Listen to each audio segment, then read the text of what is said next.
When we thought we have heard enough shocking and explosive testimonies at the Madlanga Commission, what General Khan and his lawyers are saying this morning is beyond our expectations. Imagine over 370,000 WhatsApp messages and 11,000 criminal bank statements in front of him and his lawyers to defend while Madlanga commissioners fire him questions. This will be too plenty for anyone to answer all questions without lying or a slip of tongue. When the grilling got out of hand, Khan mistakenly exposed a top criminal working hand in hand with politicians like Julius Malema, who bribed him with 8 million rands. Do you know where the major controversy lies? What exactly was he bribed to do? Who exactly gave him the money? How were other politicians and big names linked to the saga? Don't bother yourself answering those questions because I have calmly compiled all the clips that will show you the answer to all. Just take a sit, grab a cup of coffee, and enjoy the grilling to the end. If you believe General Khan, who in conjunction with IDAC are fighting General Mkhwanazi must be jailed, then hit the like button, comment, jail Khan, and leave Mkhwanazi alone, and don't forget to subscribe for more updates.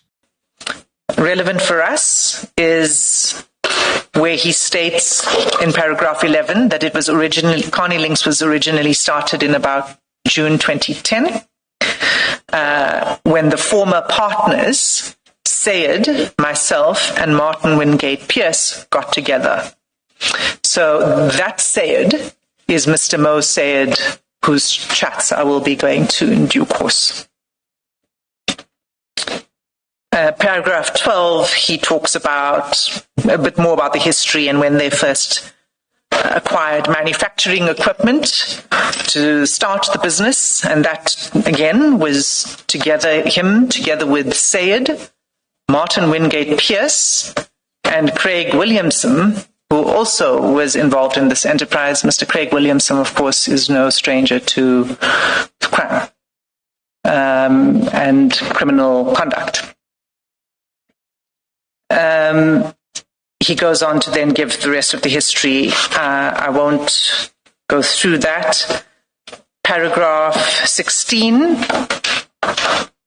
The commissioners will see a table of the shareholding breakdown. And again, you'll see Mr. M. Sayed and his shareholding.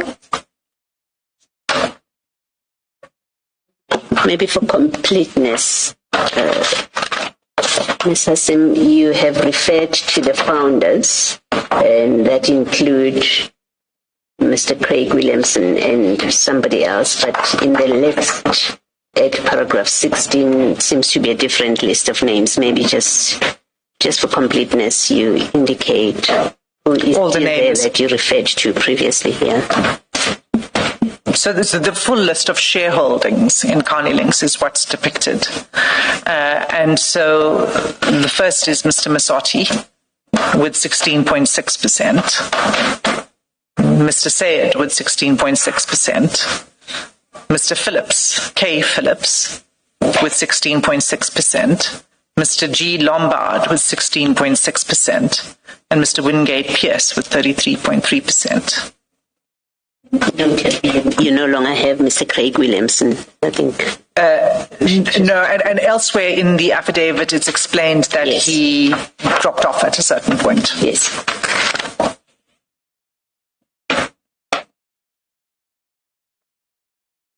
In fact, it says that there was a cash contribution raised to pay out Mr. Williamson when he exited the enterprise.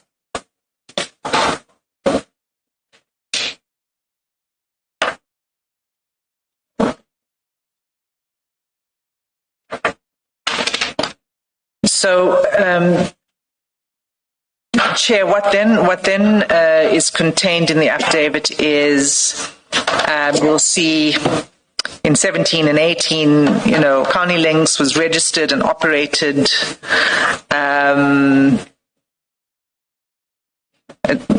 lawfully to date. For example, in paragraph 18, to date the company has always made the payments due to SARS on time and accurately, except as mentioned below. In 19, the company has also abided by the requirements of VAT and income tax, except as itemized below. I don't think it's necessary for us to go into the individual instances of this conduct. I've set out already for the commissioners the topics that they cover. So if I may skip over those, they are under different headings, but as you go through it, you'll see that they relate to what I've said about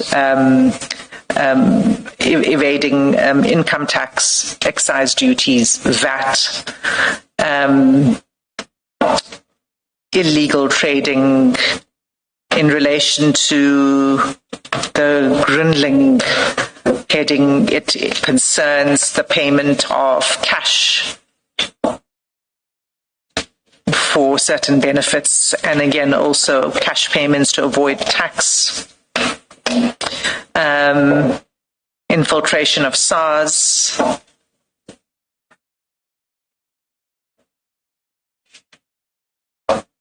And I'm just going to scroll past these. There's the purchaser engagement.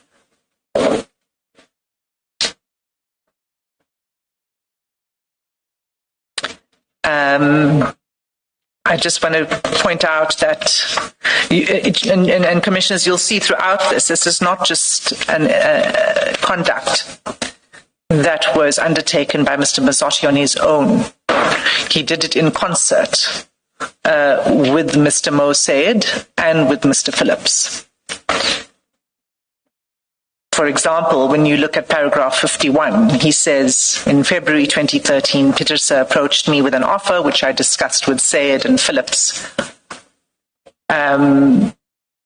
We accepted his proposal, which was wrong and has landed our company in trouble, and in retrospect, we should never have done this, and then he describes the arrangement in some detail. He goes on in paragraph 54 to explain the 8 million rand in cash that they were able to raise in this engagement that was not accounted for in the books of the company. And he then explains what he used the 8 million rand for.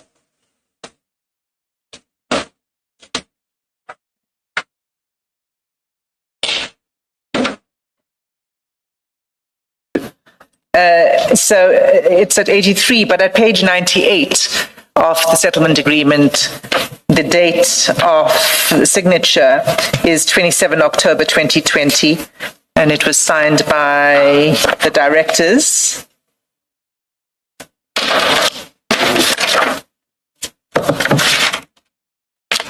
Of Carnelinks and two of the directors and a SARS representative. And that agreement is,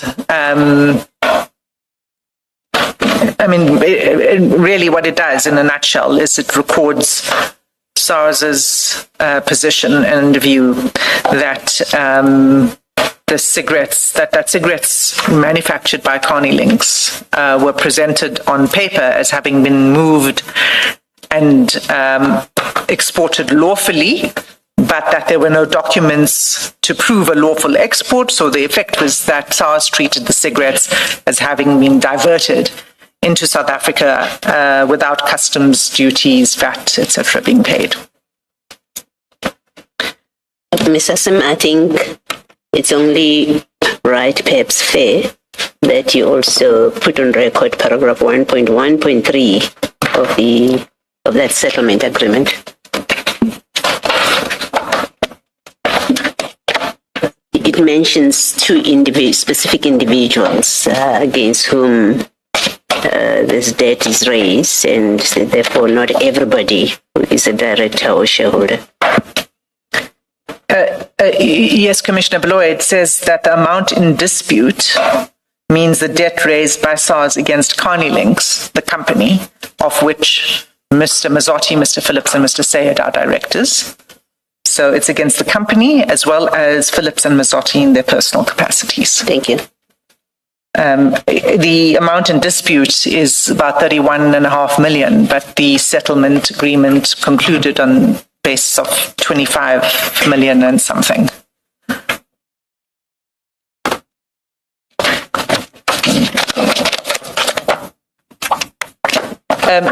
So those are that is the factual basis of the allegations of the conduct of Carnilinx, and then the directors who are engaged in in that unlawful conduct. The allegations, the admissions in the affidavit of fraud and corruption, we have no knowledge of anything further coming of it, whether there were any charges or whether there was any action that was taken. It's not within SARS jurisdiction to follow up on those, but we don't know if it was referred for any purposes. So we don't have knowledge on that. Can I again just check in that letter, the submission? If you just bear with me, there's a paragraph where Mr. Mazzotti implores us to have reference to the original affidavit. Sorry, I had highlighted it. I had highlighted where he asks us to have regard to the original document or affidavit, and I think it's paragraph 34. Hold on.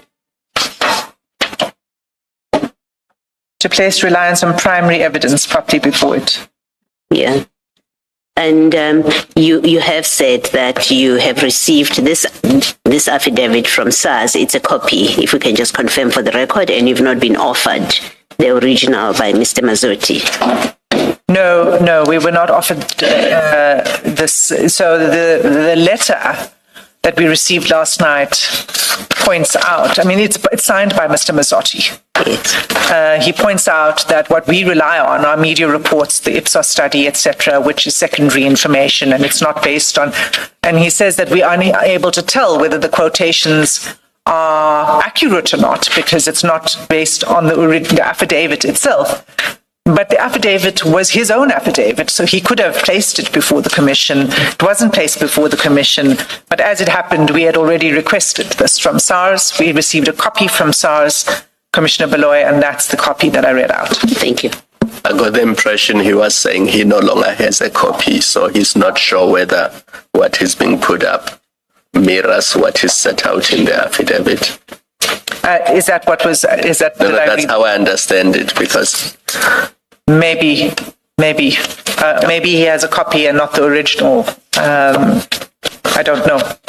All I know is it wasn't offered to us.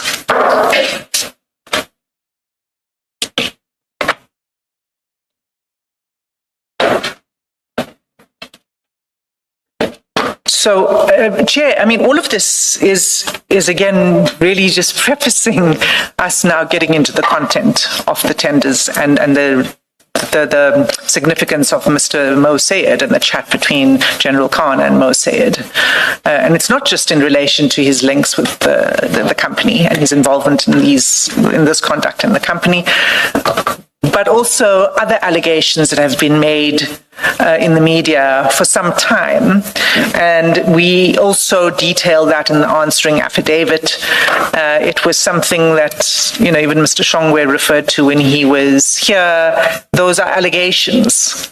There's, again, no charges that we are aware of that have been brought against Mr. Sayed, for example, in relation to the allegation that he was involved in the hit against the doctor, Mr. Munshi.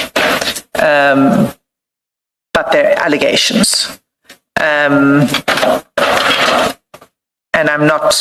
the allegations of other sorts of cover-ups, I'm not going to go any further into that. The point is, it's a matter of public record that these allegations are swirling, and I have nothing further to say on it.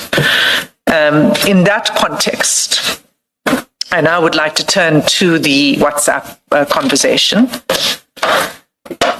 And for that purpose, Chair, we provided a core bundle because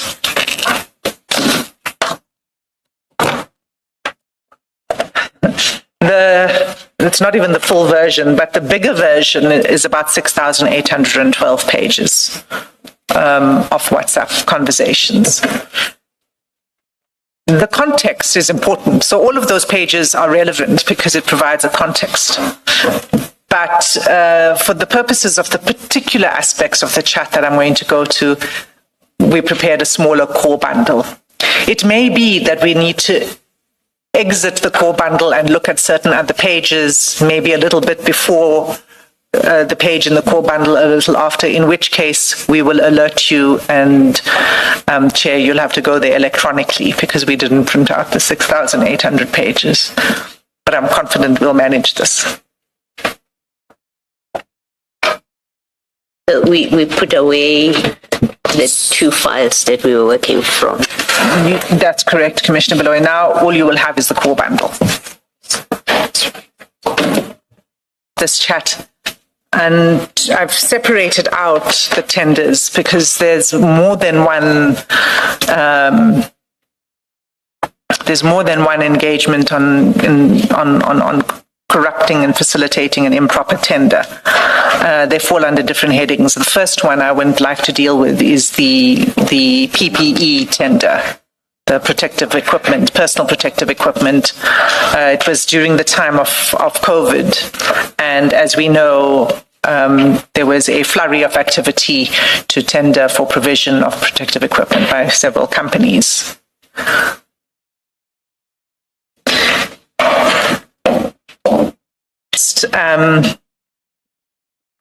The first exchange, it begins on 12 January 2021.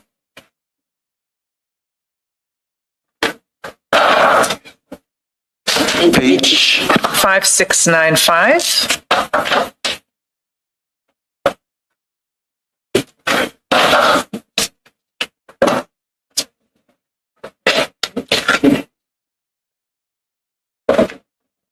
Sorry, is that in volume 2?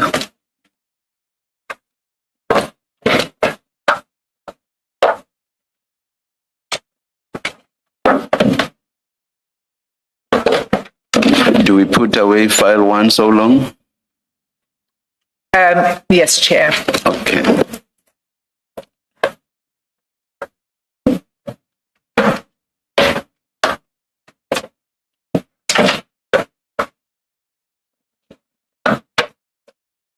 Commissioners, there are several devices that were seized from General Khan on the 10th of May. In these series of chats, we're going to be looking at the conversations, the WhatsApp conversations only, not other parts of the devices that come from an iPhone 8 and from an iPhone 11. The bulk of what I'm going to go through is in the iPhone 11. And this is a chat between General Khan and Mr. Mo Sayed.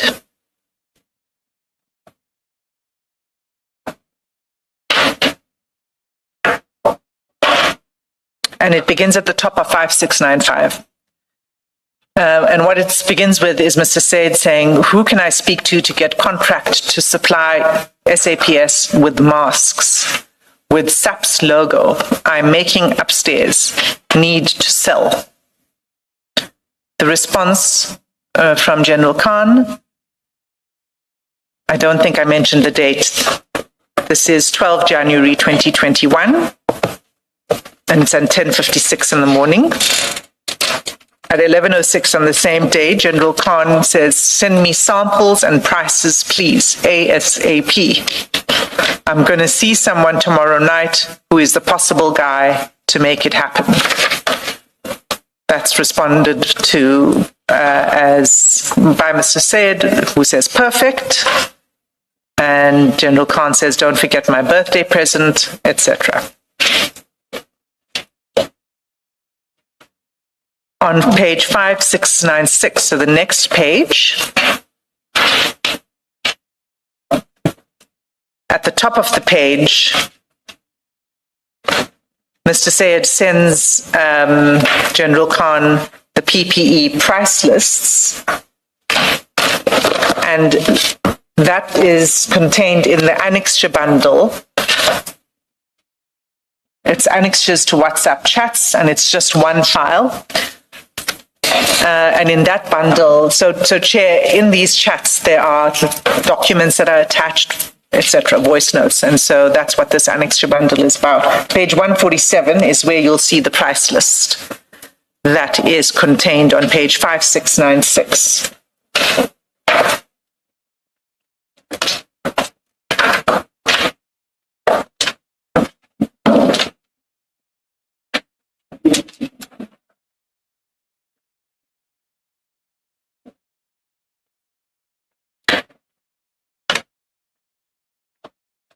So you'll see on page 147 that it is gloves, masks.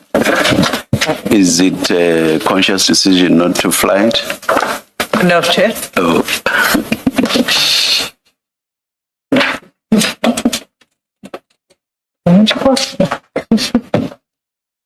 Chair, you'll see that it's gloves and masks and caps and shoe covers, and the prices are to the right-hand side.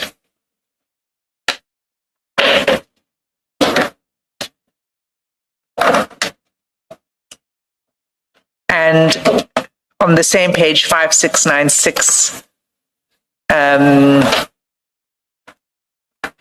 General Khan says, Salam's bro, I got the samples.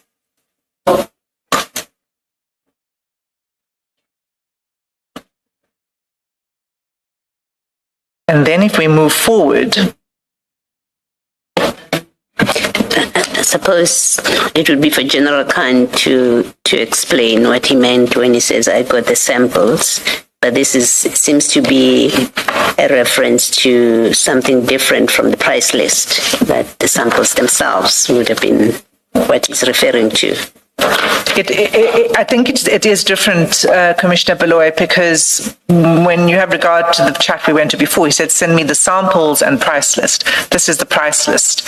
I think the samples might have been sent physically, obviously.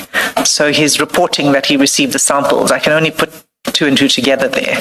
They came with the birthday present. They were not the birthday present. The birthday present was a separate package. Yes. Thank you.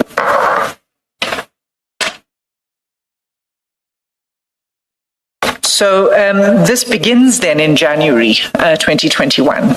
But the next chat I'd like to take the Commission to is on 18 May 2021, where, so you'll recall in the earlier chat, General Khan says there's somebody I'm going to be seeing tomorrow or whenever to assist with this. So on 18 May 2021, and that's page 5899,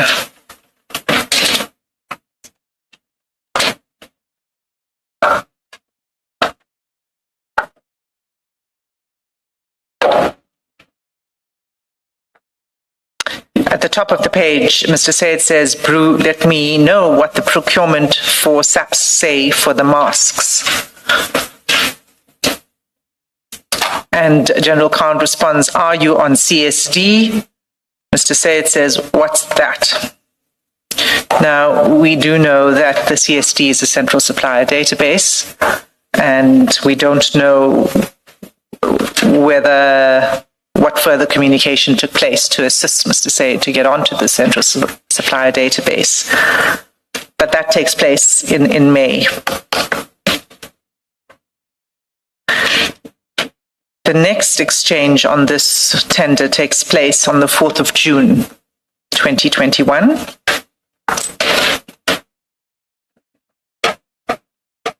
Sorry, can you just this?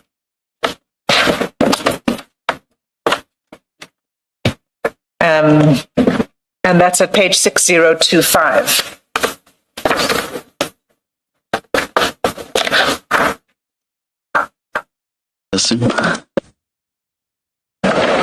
Thank you, Chair. I think the voice note is ready.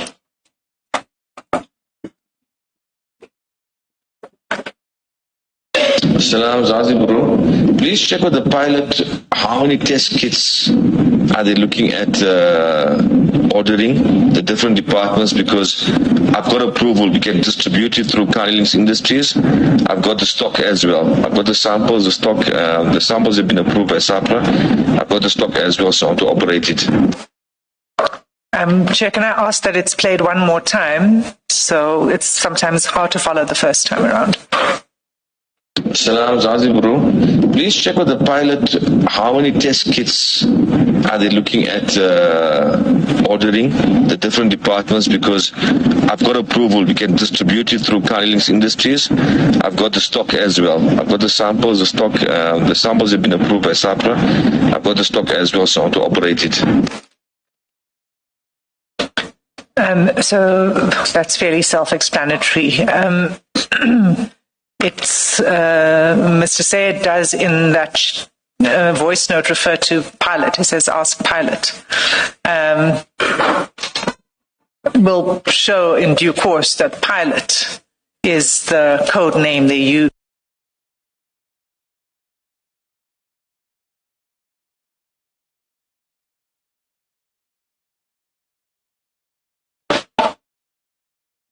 Page 149 of the annexures bundle.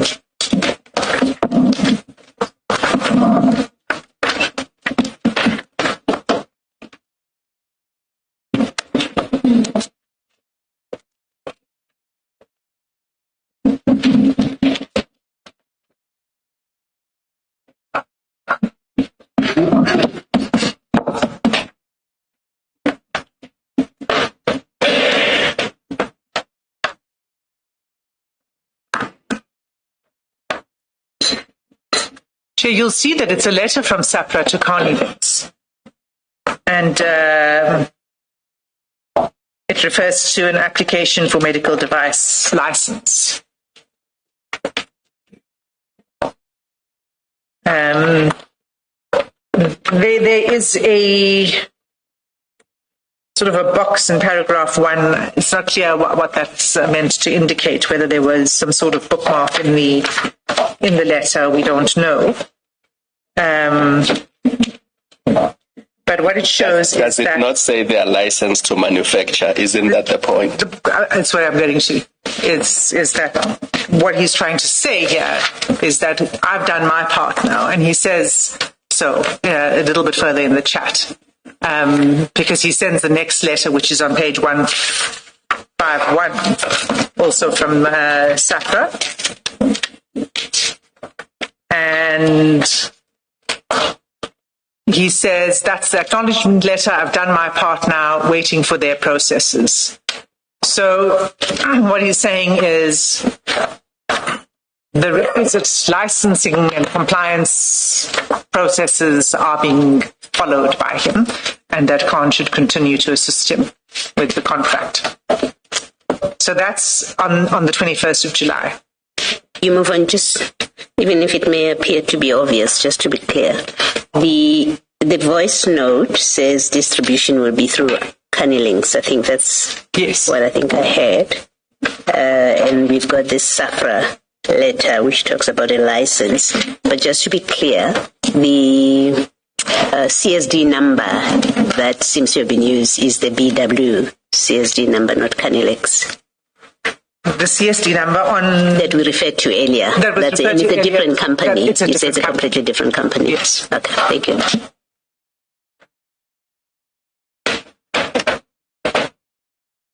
So 5 days later, page 6210.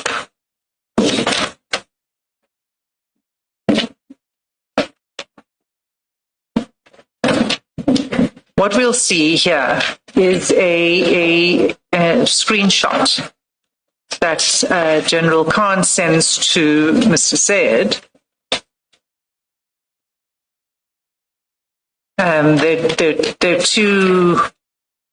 There are two documents. The first is an order. It's the number of masks to be ordered per province.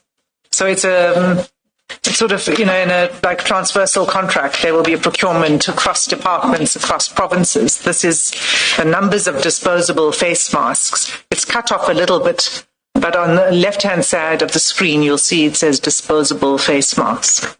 And so what it is a picture of a screen detailing the number of masks required by different sections of the SAPS.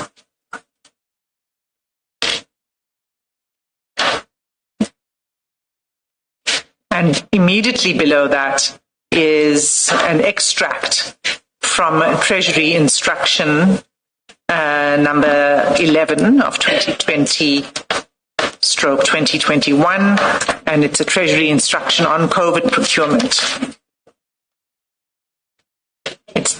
It's on the same page, 6210. It's immediately below the screen. They're all screenshots of this information.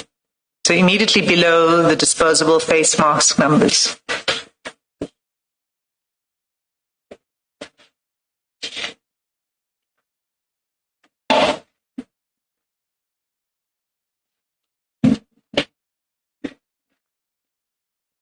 Now, the Treasury Instruction is not internal information. That is public information. It's a rule. It's a regulation that is available to anyone, and particularly to companies who wish to bid for under this contract number. But the screenshot above it would not have been information that was publicly available. That's internal SAPS information that would benefit a bidder.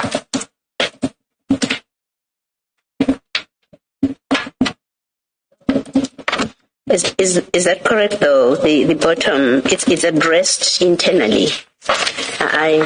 Maybe you need to clarify the part where you say it's an external document, because if you look at the bottom, that cutoff is to all, and it indicates who it's addressed to. If you go to 6211, it continues. So it is it's addressed to internal people. If we are speaking about the same document.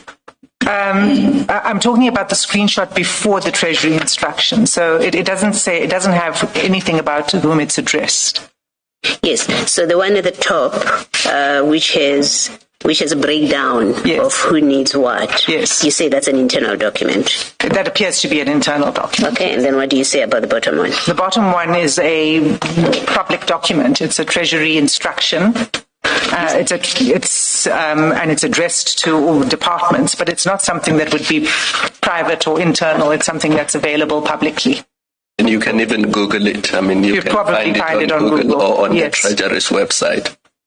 Yes. What I was clarifying is by that explanation, you're not saying that it is addressed to the public, because on the face of it, it is addressed to internal people. That is true. Yes. That is true.